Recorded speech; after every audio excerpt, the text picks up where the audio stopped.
2024年双11冰箱怎么选？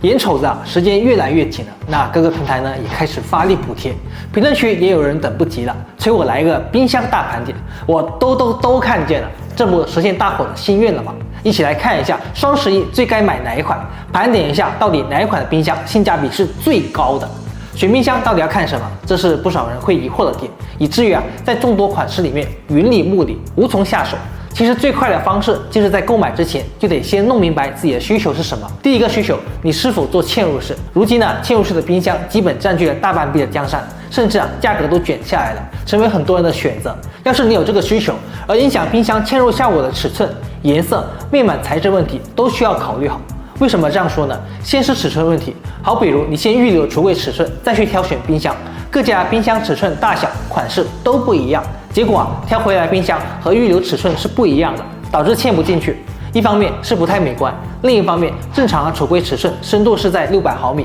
你挑了一个深度超过600毫米的冰箱，还多了一笔改橱柜的费用，亏麻了。还是那句话，先选好冰箱，再去预留橱柜。另外，能嵌入进去跟是否嵌的好看又是两码事，所以呢，需要考虑跟家居风格的适配度问题。在外观上，影响比较大的就是冰箱的面板材质和颜色了。首先就是面板材质上，最为常见的就是金属钣金材质，像 VCM 覆盖板、PCM 裁板这类，通常性价比高、耐磨、易清洁，颜值稍低。要是想要颜值稍高一些的，就是钢化玻璃跟岩板这类材质了。当然了，价格也会贵一点。那在颜色方面，我在某书上可谓是见识到五彩斑斓的白。规避颜色这类问题，最好的方式就是多去看一下实拍图的评价。有条件的，我们去拿着色卡去比对比对。第二个需求就是容量大小的问题。要是你放在卧室或者是租房，小容量冰箱也是可以满足的。要是一大家子人正常使用，我就更推荐优选400到500升的容量，以免买回来的菜冰箱不够放。第三个就是你对于冰箱保鲜和定位技术的需求，这里呢也给大家列出来各家的技术了，更为详细的一些要点，大家可以去看一下我上一段时间发布的冰箱保姆级选购攻略，足足12分钟全方位解答你的疑惑。那在确保自己的需求得到满足之后，我们不妨换个角度去思考一下，他人的需求又有哪些是值得我们借鉴的？不妨让我们回顾一下今年618期间冰箱的销售盛况，分析那些备受欢迎的款式，在即将到来的双11还是否依然值得购买。从销量表可以看到，对于款式来说，大多数朋友都是倾向于超薄、嵌入以及大容量的冰箱，容量基本上都是在400升以上的。小容量的冰箱在618期间没什么竞争力，其一可能是折扣力度不够大，其二呢就是因为容量小，没法满足家庭的正常使用，所以需求呢相对较少。所以像双11这一大促，我更建议大家去购买嵌入式并且容量稍大的冰箱，再结合一下国补，折上加折，羊毛呢都能一把薅光。其次在能效上更追求节能，都是购买1级能效的冰箱，所以如今2级能效的冰箱基本我就不做推荐了。那细挖硬件配置，基本上各个品牌较好的保鲜技术以及除菌定位技术至少会各占其一。像美的508配备了 PST 加智能除菌，两款不同的颜色能占据两款，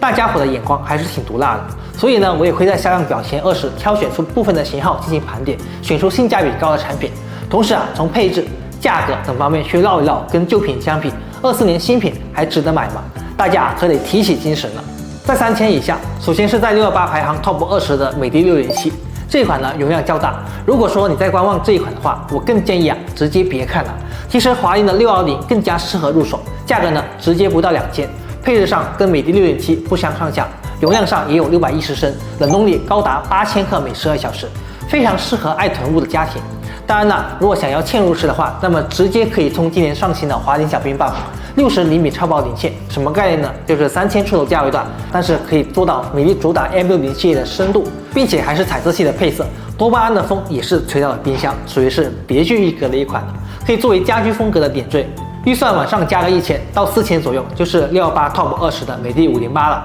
冰箱界的网红神机，热度呢一直都非常高。双系统加上 PST 加智能杀菌的主动定位方式，国补价直接打到4000以下，这个时候不买更待何时呢？那同样热度较高的，搭配上双系统，再加上主动定位的，还有永生526，这两款之间选哪一款都不会出错。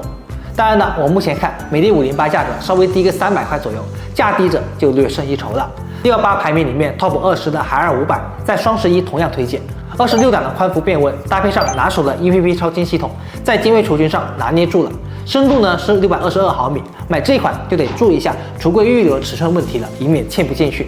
其他的在这个预算里面都没啥毛病。来到了5000，可选择的空间就大了。国内外牌子都会涉猎这一价位段，像618 Top 20的西门子497就是西门子为数不多的嵌入式冰箱，保鲜能力还不错。追求外资品牌的可以直接入手，而追求国产的就可以去看一下海尔以及美的了。在618 Top 20的海尔472 5000左右，属于是海尔品牌在深度上的新升级。同系列的还有475、485，三款都是较好的主动定位技术，也不像之前622毫米系列需要额外多花钱去定制橱柜尺寸。颜色要是没有要求，重点去看一下472、618价格低至4000出头，双11也可以去蹲一波。那追求白色的话，就可以去看一下475、485。在保鲜方面，配上了海尔的全空间保鲜，两款不管是保鲜还是定位都做得不错，完全取决于你想要什么样的门市。485法式门体会贵个几百块。那美的呢，在618上版的 M60 系列有536，它属于是一款双系统冰箱，搭配上保鲜全空间、PT 被动进位的方式，还有一款是姐妹款535，价格到了6000多。其实我就更加建议大家去购买同为 M60 系列的新品，美的539、541、550，相当于是多加个几百块就可以买到有自动制冰功能的美的539，以及主动进位的美的541。对于想要可乐加冰，又或者是想喝冰美式的人来说，539会更加合适。毕竟呢，谁也不想喝热美式嘛，可以说是很值得了。那在意进位的话，就可以选主动进位的美的541，搭配的是 PST 加智能杀菌，进位除菌两不误。当然了，两者之间不想做选择的话，想要一步到位，就更推荐美的机皇款550，高保湿空间加上 PST 加主动进位，支持自动制冰，还有氛围灯，半夜觅食呢也不用担心被磕碰到，既有颜值又有配置。那预算要是来到了7000，同为618销量的 Top 20的海尔518也上榜了。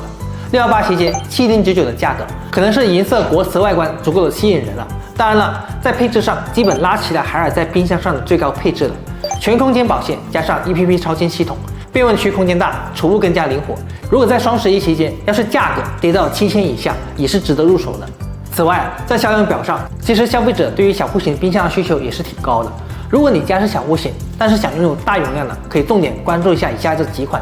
像是做超窄冰箱的东芝品牌，他们家的小白桃也是网红款的，非常适合小户型家庭。像自动制冰、自动开门，之前它都有了。要是你再加点预算，在这里呢，我会更加建议大家去考虑新品小白桃 2.0 的轻享版、标准版、高奢版三款，不仅深度做到600毫米，适合嵌入，而且升级成了双系统，1级能效，冷冻力可以做到7000克每12小时，不管是保鲜还是进位，都提高到了新的级别。轻享版、标准版在外观上是有所差异的。追求性价比的话，可以去选择轻享版。轻享版优惠后的价格呢，有可能跌到1万以下。想要大容量，着重去看一下高奢版，在容量上可以达到573升，比起相同容量的冰箱，占地面积却少了，简直就是小户型的福音。当然了，想购买国产品牌，可以去看一下卡萨迪386、卡萨迪400，两款玻璃面板都推出了养鲜的概念，其两款呢都是可以支持自由组合的，足够满足大家的个性化需求。那同样也是适合小户型的家庭。要是觉得容量不够大，更推荐卡萨迪645，同等价位段却是3系统的冰箱，串味的问题可以很好的避免，海鲜味的蛋糕应该是尝不到底。那总的来说，在618期间畅销的冰箱不少都是可以入手的。毕竟呢，冰箱这类大家电经久不衰，而下半年上线的新品，不管是配置还是个性化的方面，都是有质的提升。在满足个性化的需求上，像美的下半年的新品550、539配备了自动制冰功能。在配置上呢，像荣升503在保鲜进位上做到 SPA 养鲜以及主动进位。而国外品牌东芝小白桃 2.0 系列都升级成了双系统，冷冻力也提升到了7000克每12小时。松下大海标 2.0 更是升级成了1级能效，变得更加节能等等等等。想要更详细的了解，欢迎大家去看一下我上一期发的保姆级选物攻略。各个品牌在各方面的更新迭代，让冰箱不仅仅只是储存，还更加贴近了我们日常的生活习惯。在双11期间是很值得入手的。